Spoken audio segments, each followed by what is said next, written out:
오늘 전할 말씀은 욥기 31장 1절에서 4절까지의 말씀입니다. 구약성경 790쪽입니다. 욥기 31장 1절에서 4절까지의 말씀입니다. 욥기 31장 1절에서 4절까지 말씀을 우리 같이 한 목소리로 읽겠습니다. 내가 내 눈과 약속하였나니 어찌 처녀에게 주목하랴. 그리하면 위에 계신 하나님께서 내리시는 분깃이 무엇이겠으며 높은 곳에 전능자께서 주시는 기업이 무엇이겠느냐. 불의한 자에게는 환난이 아니겠느냐. 행악자에게는 불행이 아니겠느냐. 그가 내 길을 살피지 아니하시느냐. 내 걸음을 다 세지 아니하시느냐. 아멘. 오늘은 욥기 27장에서 31장까지의 말씀을 통해 하나님께서 주시는 은혜를 함께 나누겠습니다. 27장은 새 친구들의 비난에 대해서 욥이 결론적으로 항변하는 내용입니다. 욥은 자신의 무죄를 주장함과 동시에 악인들의 그 비참한 운명을 이야기합니다. 27장은 크게 세 부분으로 나누어져 있습니다. 첫째는 욥이 자신의 결백함을 주장하는 내용이고, 두 번째는 그의 대적자들을 저주하는 내용이고, 마지막은 악인들이 하나님의 공의로 말미암아 파멸된다는 내용입니다. 욥은 자신의 무고함을 끝까지 내세우면서 이어서 악인들은 반드시 망한다는 내용을 증거하고 있습니다. 악인들은 반드시 망하기 때문에 자신은 결코 망하지 않을 것을 확신하며 주장하고 있습니다. 그런데 여러분, 특이한 것은 욥이 지칭하는 악인들이 다름 아닌 새 친구라는 점입니다. 욥과 새 친구의 대화가 마무리되는 시점에서 우리는 이 부분을 진지하게 생각해 보아야 합니다. 새 친구가 욥을 찾아온 이유는 그를 자극하거나 저주하기 위함이 아니었습니다. 그들은 모두 위로자가 되기 위해 욥을 찾아왔습니다. 하지만 그들은 욥의 마음에 씻을 수 없는 상처만 남겼습니다. 새 친구가 욥을 위로하지 못한 이유가 무엇입니까? 욥의 아픔을 공감하고 이해하려고 하기보다는 가르치려고만 드렸기 때문입니다. 욥이 간절히 원했던 존재는 자신을 전적으로 믿어주고 신뢰해주는 친구였습니다. 하지만 새 친구는 공감하지 못했습니다. 가르치려고만 하는 교사에 지나지 않았습니다. 그들은 욥을 정죄하고 판단하기에만 급급한 교사였습니다. 여러분, 우리는 어떠합니까? 내 지식으로, 내 경험으로, 내가 가진 교리나 가치관으로 다른 사람을 판단하고 정죄하고 있지는 않습니까? 새 친구의 모습이 우리의 모습은 아닙니까? 우리는 고통당하는 자들의 친구로 살아가고 있습니까? 28장은 욥이 자기 친구들에게 대답함으로 마무리하고 있습니다. 고대에는 광석을 캐는 일 자체가 오늘날과 비교하면 너무나도 힘든 일이었고 위험한 일이었습니다. 채광하는 도중에 목숨을 잃는 일이 많이 있었습니다. 험난한 채광 과정의 묘사함으로 욥은 하나님으로부터 비롯되는 참 지혜를 얻기가 얼마나 힘든지를 강조하고 있습니다. 욥은 사람의 기술과 지혜의 탁월성을 부각시키기 위해 날짐승과 길짐승 중에 대표적인 것들을 들어서 비교하고 있습니다. 솔개나 매는 짐승들 중에 시력이 가장 뛰어나다고 합니다.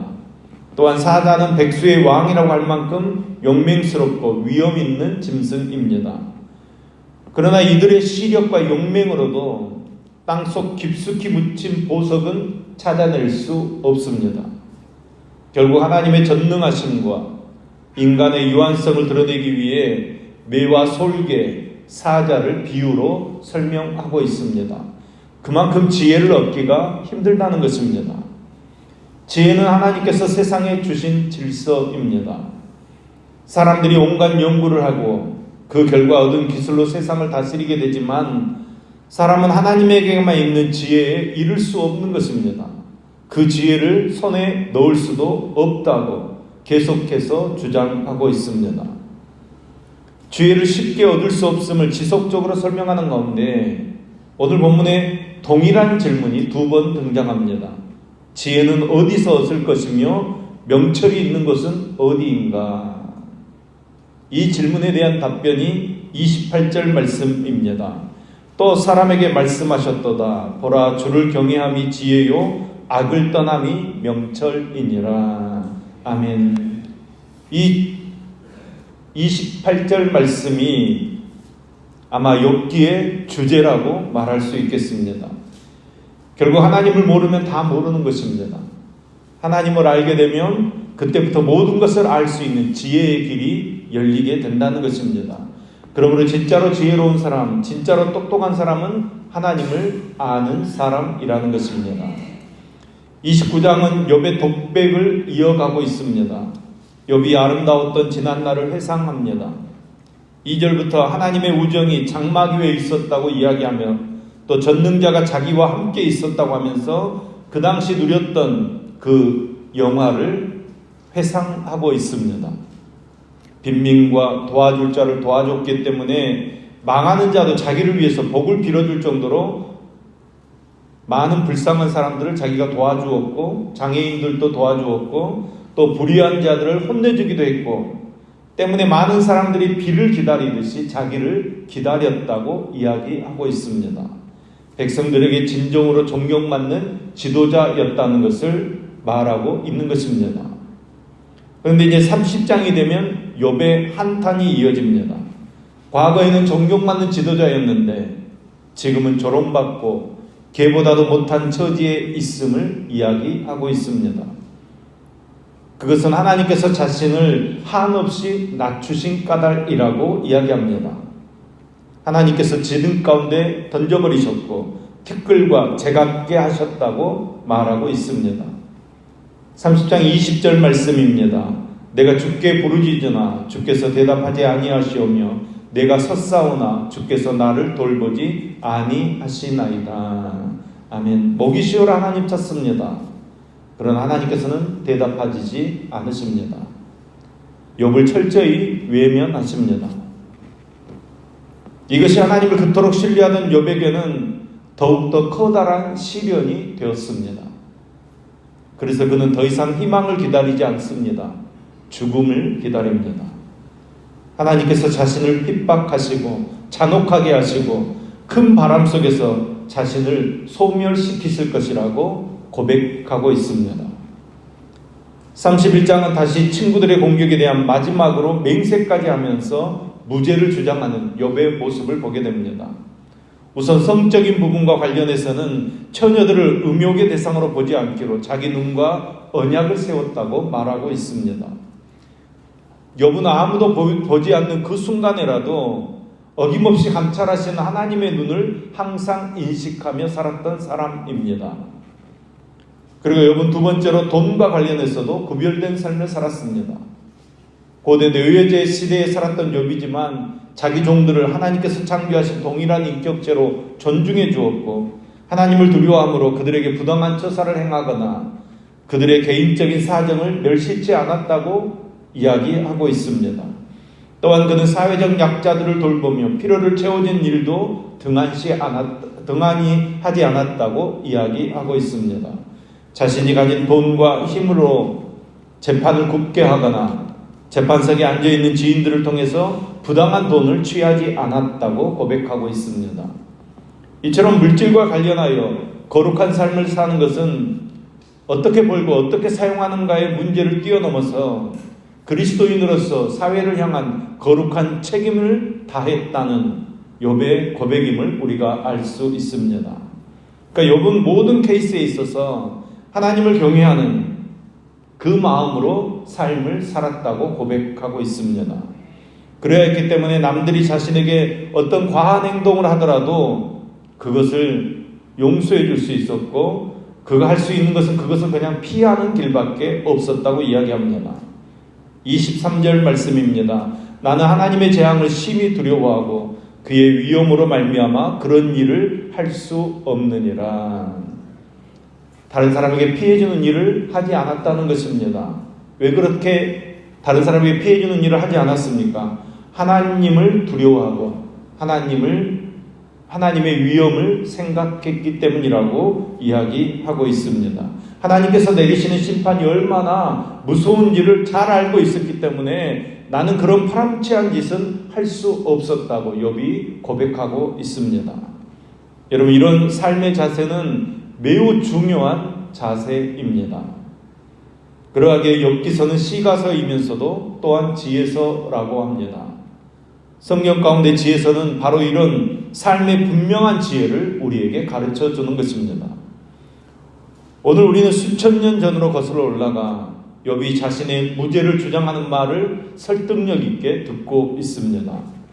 그리고 욥은 스스로가 욕망의 덫에 끌려갈 수 있으므로 아예 발을 들여놓지 않도록, 유혹적인 생각에 머물지 않도록 그 길을 피하였다고 이야기하고 있습니다. 죄 많고 유혹 많은 땅에서 우리가 욥처럼 하나님 앞에 살아가는 것, 악을 피하며 살아가는 것, 악인의 길에 서지 않는 것, 즉 하나님을 경외하며 하나님만 의식하며 하나님을 바라보는 삶을 사는 우리가 될 수 있어야 한다는 것입니다. 그것이 바로 변함없는 지혜라는 것입니다. 하나님의 지혜가 우리의 삶에 있어서 오늘도 하나님의 섭리를 기억하고 그 섭리를 따라서 지혜의 삶, 승리의 삶을 살아가는 저와 여러분 될 수 있기를 예수님의 이름으로 축복합니다. 기도하겠습니다. 신실하신 하나님 아버지, 그 많은 말씀 속에서도 깨어지지 않는 단단한 껍질을 쓰고 있는 우리 속에 있는 새 친구의 모습을 발견합니다. 하나님에 관한 얕은 지식과 단단한 껍질 속에 갇혀있는 그 자아의 완고함이 진리의 말씀 앞에 무너지게 하옵시고, 인간의 경험과 지혜에 권하는 말이 아니라 성령의 나타남으로 들려지는 참 하나님의 말씀이 우리를 다스리도록 겸손히 그 말씀 앞에 무릎 꿇게 하옵소서. 메마른 광야를 지날 때나 사망의 음침한 골짜기를 지날 때도 여전히 우리의 좋은 목자가 되어주심을 참으로 감사드립니다. 어떠한 상황 가운데서도 주님의 통치하심을 신뢰하며 주님께서 주시는 평안을 잃지 않도록 도와주시옵소서. 비록 눈에 보이는 일들이 이해되지 않고 힘들어도 끝까지 인내하며 승리하도록 붙잡아 주시옵소서. 오늘도 주님 주시는 힘으로 더욱 힘을 얻게 하여 주시옵소서. 욥이 마지막 순간까지 흔들리면서도 하나님을 경외하는 자리를 떠나지 않음을 우리가 말씀을 통해 봅니다. 우리도 하나님을 경외하는 자리를 떠나지 않고 하나님 말씀 앞에 약속을 붙잡기를 소망하오니 주님을 따르는, 말씀을 따르는 은혜의 삶을 살아가도록 붙들어 주시옵소서. 우리를 신실하게 인도하신 하나님의 은혜를 기억하고 진실한 모습으로 하나님께 나아가는 우리 모두가 되어지도록 함께하여 주시옵소서. 오늘도 1,000번 영감 드리는 임상훈 청년, 이민숙 집사님의 손길을 흠양하시며, 또 감사한금 드리는 정연아 원사님의 손길을 흠양하여 주시며, 또 감사한금 드리는 이춘하 집사님의 손길을 흠양하여 주시옵소서. 삶의 모든 순간에 주님께서 인도자 되어주시고 지켜주시고 보호자 되어주심으로 승리를 누리는 삶을 살게 하여 주시옵소서. 오늘 생일 맞은 은혜 8구역 김현민 집사님을 기억하여 주옵소서. 성령님과 동행하며 성령님의 지혜를 가지고 살아가게 하시며 자녀들의 앞길을 축복하여 주시고 언제나 믿음 안에 살게 하시며 남편 김현수 집사의 건강을 지켜주시고 가족이 화목하고 은혜가 충만하도록 역사하여 주시옵소서. 오늘도 이런저런 병의 고통을 이기게 하시고 모든 병마에서 승리하도록 치료하는 광선을 비춰 주시옵소서. 모든 악한 것들이 예수 이름으로 떠나가도록 역사하여 주시옵소서. 오늘을 살아갈 은혜를 하늘로부터 내려 주시옵소서. 예수님의 이름으로 기도합니다. 아멘.